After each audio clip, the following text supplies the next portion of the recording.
నమస్తే, welcome to prime nine analysis.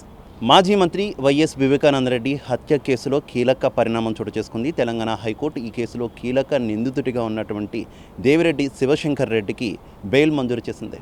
ఇక ఈ దేవిరెడ్డి శివశంకర్ రెడ్డి ఎవరు అని మనం తెలుసుకుంటే అవినాష్ రెడ్డికి, కడప ఎంపీ అవినాష్ రెడ్డికి అత్యంత కీలకమైనటువంటి వ్యక్తిగా ఈ దేవిరెడ్డి శివశంకర్ రెడ్డి అని చెప్తూ ఉంటారు. ఆయన వైఎస్ఆర్ కాంగ్రెస్ పార్టీ రాష్ట్ర కార్యదర్శిగా ప్రస్తుతం ఉన్నటువంటి పరిస్థితి.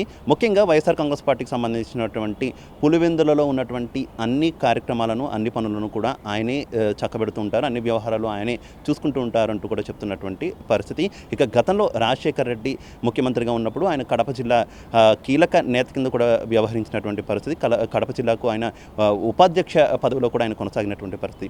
ఇంత అత్యంత కీలకమైనటువంటి వ్యక్తికి ప్రస్తుతం బెయిల్ మంజూరైనటువంటి పరిస్థితి. ఈ కేసులో ఇప్పటివరకు కూడా చాలా పీఠముడులు ఉన్నాయని చెప్పుకోవచ్చు. చాలామందికి సంబంధించినటువంటి ఆరోపణలు ఇంకా ఆ రకంగానే ఉన్నాయి. ఎక్కడ కూడా ఈ కేసు చిక్కుముళ్ళు అనేది బయటకు రావట్లేదు. మరోవైపు వివేక కుమార్తె కూడా ఆమె తీవ్ర న్యాయ పోరాటం కొనసాగిస్తున్నటువంటి పరిస్థితి.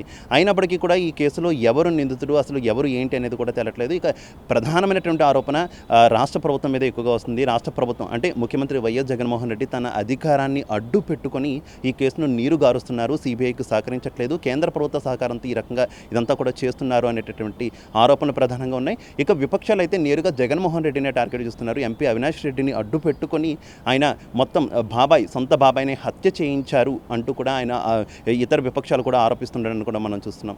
ఇప్పటికైనా అంటే దాదాపుగా కొత్త ప్రభుత్వం ఆంధ్రప్రదేశ్లో ఏర్పడే అవకాశం ఉంది. అది జగన్మోహన్ రెడ్డి ప్రభుత్వం ఫామ్ చేస్తారా, లేదంటే తెలుగుదేశం పార్టీకి సంబంధించినటువంటి కూటమి ప్రభుత్వం ఫామ్ చేస్తుందా అనేది తెలియదు. కానీ ఈ రాజకీయ చొరబాట్లు లేదంటే రాజకీయ ప్రమేయం అనేది ఈ కేసులో ఉండకూడదని చెప్పి వివేక అభిమానులు అలాగే వివేక కుమార్తె కూడా కోరుకుంటున్నారు. ఖచ్చితంగా కూడా వివేక హత్యకు సంబంధించినటువంటి న్యాయం జరగాలని అయితే వారు కోరుకుంటున్నారు.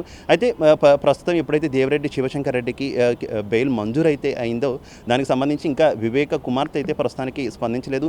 ఆమె స్పందన మనం చూడాలి. ఆమె ఏమైనా సుప్రీంకోర్టుకి ఈ బెయిల్ పిటిషన్కి సంబంధించినటువంటి వ్యవహారంలో వెళ్తారా లేదా అనేది అయితే మనకు తెలియనటువంటి విషయం. ముఖ్యంగా అప్రూవర్గా మారినటువంటి నిందితుడు దస్తగిరి ప్రస్తుతం బెయిల్ మీద ఉన్నటువంటి పరిస్థితి. ఆయన కూడా ప్రభుత్వం మీదే తన వేళ్ళన్నీ కూడా ఎక్కువ పెడుతున్నారు. అలాగే తాను ఎన్నికల్లో పోటీ చేస్తానంటూ కూడా చెప్పినటువంటి పరిణామాన్ని అయితే మనం గమనించవచ్చు. ఇక వైఎస్ వివేక కుమార్తె కూడా ఈ ఎన్నికల్లో పోటీ చేయబోతున్నారంటూ కూడా వార్తలు వస్తున్నాయి. ఆమె ఇండిపెండెంట్గా పోటీ చేస్తారా లేదంటే కాంగ్రెస్ పార్టీ తరఫున, అంటే ఇప్పటికే షర్మిల కాంగ్రెస్ పార్టీ అధ్యక్షులుగా ఉన్నటువంటి నేపథ్యంలో కాంగ్రెస్ పార్టీ నుంచి పోటీ చేస్తారనేది కూడా చూడాలి.